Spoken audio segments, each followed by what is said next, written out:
So this is why Gen Z are becoming weaker than ever.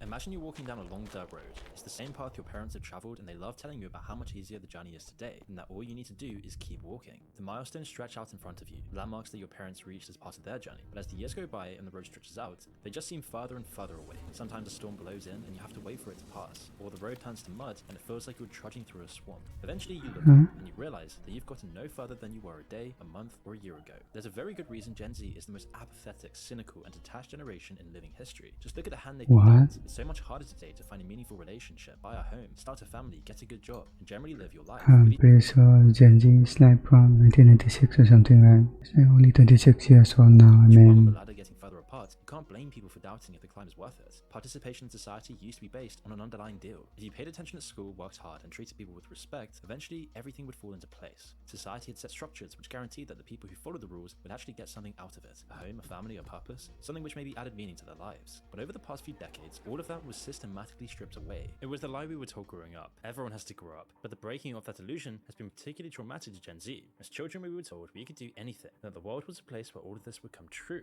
But the reality that we actually grew into was far from a paradise, and the way we learnt about it was like diving straight into the deep end. Just a few hundred years ago, the things people learnt and knew about the world fit neatly together. People learnt about the world from the people around them, and they built their own beliefs based entirely on their own small world. Structure and traditions were handed down to you and your community, and then it all got thrown into chaos. The Enlightenment and the Scientific Revolution destroyed the foundations of these religious and traditional worldviews. People's worldviews expanded, and their lives got more complicated. As religion lost its dominant role, ideology came in to replace it. As the world slowly modernized, traditional communities struggled to survive, and traditional structures in society were replaced by ideological ones. People's allegiance and place shifted from their community to their nation state and the ideas they stood for. Even into the 20th century though, your view of the world could still remain consistent. Most people still had a clear path for their lives.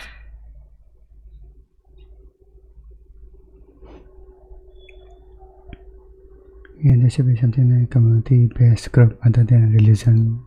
And a clear way of thinking about life shared among the people they knew. The internet and access to mass media from across the world has blown all of this away. Instead of one belief system dominating our lives, there's thousands of false desires for us to pick and choose from. Instead of consistent shared experience, we've been exposed to millions of different people's subjective views on life. By the time they're 12 years old, kids today have been plunged headfirst into the shifting sea of ideas. Millions of judgments and opinions about what's right. Is that a good thing? Discovering the best idea out of all of them. And what's either desirable or disgusting. It's easy for people to retreat into this world of information. The philosopher and sociologist Jean Baudrillard describes this world as hyperreality, a sort of world beyond worlds, made up of meanings behind objects and people rather than what they actually are. Things and concepts which exist in the real world like beauty, tragedy, virtue, and vice all get warped and maximized. Beautiful people become impossibly perfect with computer editing and filters. Every crisis from around the world is suddenly right in front of you until it's quickly replaced by something else. The craziest outbursts and the most violent altercations rise to the top. These forces are most noticeable. And alter the minds. People's sexual identity and preferences. Overstimulation and seeing all of your desires digitalized eventually gets boring for people. The more immersed in hyperreality they become, the harder it is for them to quench these desires. Everything becomes more and more extreme and detached from actual reality. Baudrillard describes this hyper-real world as being far more intense and ecstatic than the real world we live in. People find themselves fleeing the desert of the real for this digital world of symbols and subjectivity. But even if you don't get so caught up in hyperreality, it still changes the world around you. People's values and beliefs shift to reflect their ever-changing window into public opinion. Objects and people gain value according to how they're regarded in this hyperreality, as opposed to their actual value. They become symbols. Eventually, as we're seeing today, the hyper-real world begins to replace the real one entirely. If people act based on hyperreality and social status within it, then it starts to dominate life itself. Parts of life like fashion, which were already based on symbolism and underlying meanings, show the most severe effects of this. It's only in a hyper-real world that the brand Supreme could make a literal brick with their logo carved into it, which would then later sell online for over $1,000. Okay, who buys this shit? Living in this world, and especially growing up in it, makes it much harder for people to find actual meaning. When everything only has value based on shifting opinions and an invisible social hierarchy, nothing has any permanent meaning behind it. This hyperreality becomes all the more tempting when you put down the phone and take a real look at today's world. Following the advice of the people who came before us doesn't work too well. The world has changed so much in recent history that the roadmap they followed just doesn't work anymore. Finding someone special, settling down, buying a home and having children just isn't feasible for most people. And the root of the problem is economic. When you look at what it takes to reach these integral parts of life today compared to 20 or 50 years ago, it puts it all into perspective. Let's start with the US. Here's the home price to median household income ratio over time. It measures how many years it would take, saving all the money the average American household earns, to buy a family home. I can just live on a rent, I mean. From 1965 to 2000, it hovered around 3.5 to 4.5, a healthy ratio that meant that homes were usually within the reach for most people, which isn't the case today at all. After years of stagnating wages, greedy bankers playing the system, and a global pandemic, we're closely... Yeah, I'm pretty sure you can save up more money in the long run and after doing all the colleges and all.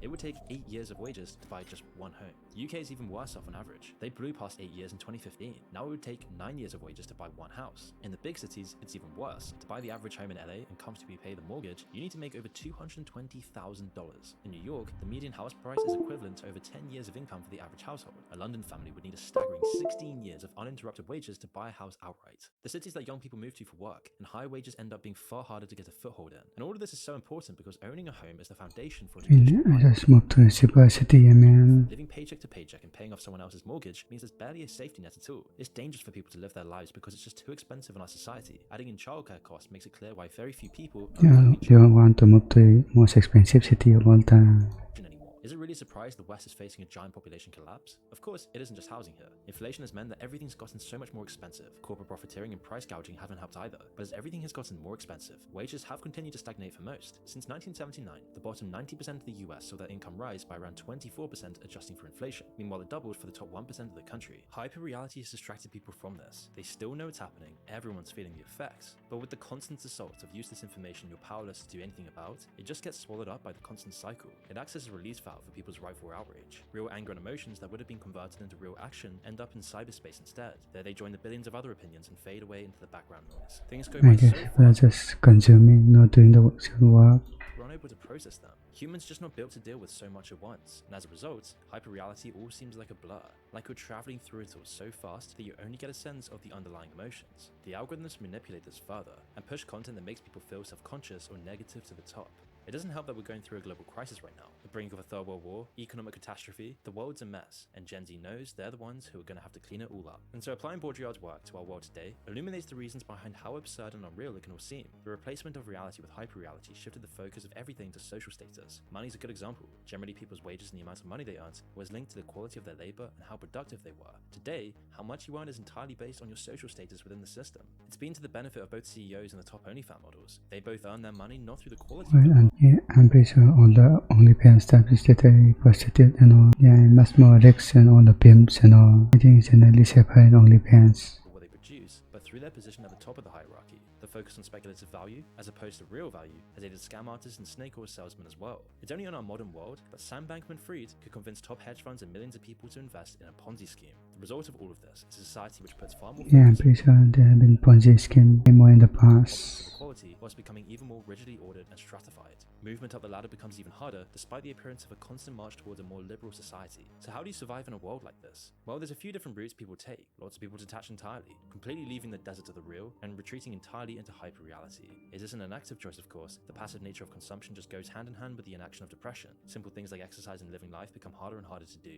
As you sink into these lower levels, the nasty loop is that doing these things is what you need in the first place to break you out. But the more depressed someone is, the more difficult they become. There isn't one single cure to this, or some collection of words that will solve it. Everyone's journey is their own, and what people do have is their own personal strength in the people around them. Finding a natural reason to break free and carry on is completely different though. It's something philosophers have tried to solve for thousands of years, with middling results. Today, there's a few general approaches people try to use to find some sort of meaning. One approach has been championed by people like Andrew Tate to embrace hyper-reality to the fullest. If social status is all that matters, then why not give in and make it the meaning behind your life as well? Andrew Tate calls this breaking out of the Matrix. But really, it's more similar to what Cypher did in the film than Neo. When he portrayed Neo and decided to go back into the Matrix, he represented hyper-reality. He accepted that even if the steak he was eating and the life he was living was fake and meaningless, he might as well enjoy the pleasures of it. Building social status, buying Bugattis, living in Dubai, having empty encounters with multiple women might sound like a 15-year-old boy's dream life, but in reality, that life never existed in the first place. It's an idealized image with little basis in true reality, expressed through heavily edited snippets and highlights. And even if you could live a life like that, it wouldn't add any real meaning to your life. You have no soul, you have no consciousness, you're not connected to a purpose within inside of you.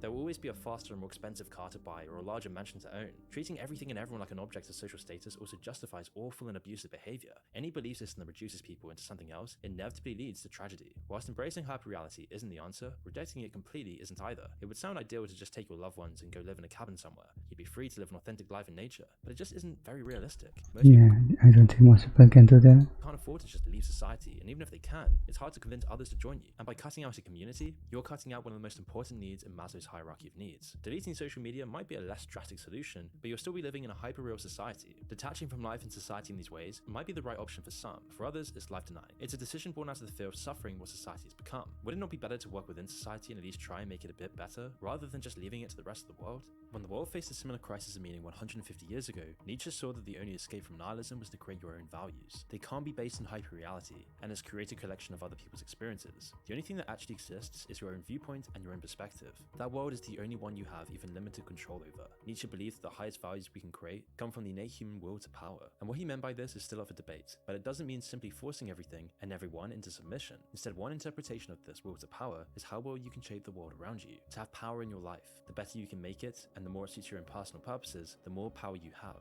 So analyze everything you read, hear, or see that could impact your decisions. Think about the motivations behind the person saying it. Decide whether it aligns with your own personal world and whether it can make it better. If it can, embrace it and see what happens. If not, discard it. The world is going through a crisis and it'll need strong, principled people to see it through. The only thing you can do though is worry about your own world and the people around you. The rest is up to fate. It's times of crises that breed strong people. Make sure you're one of them.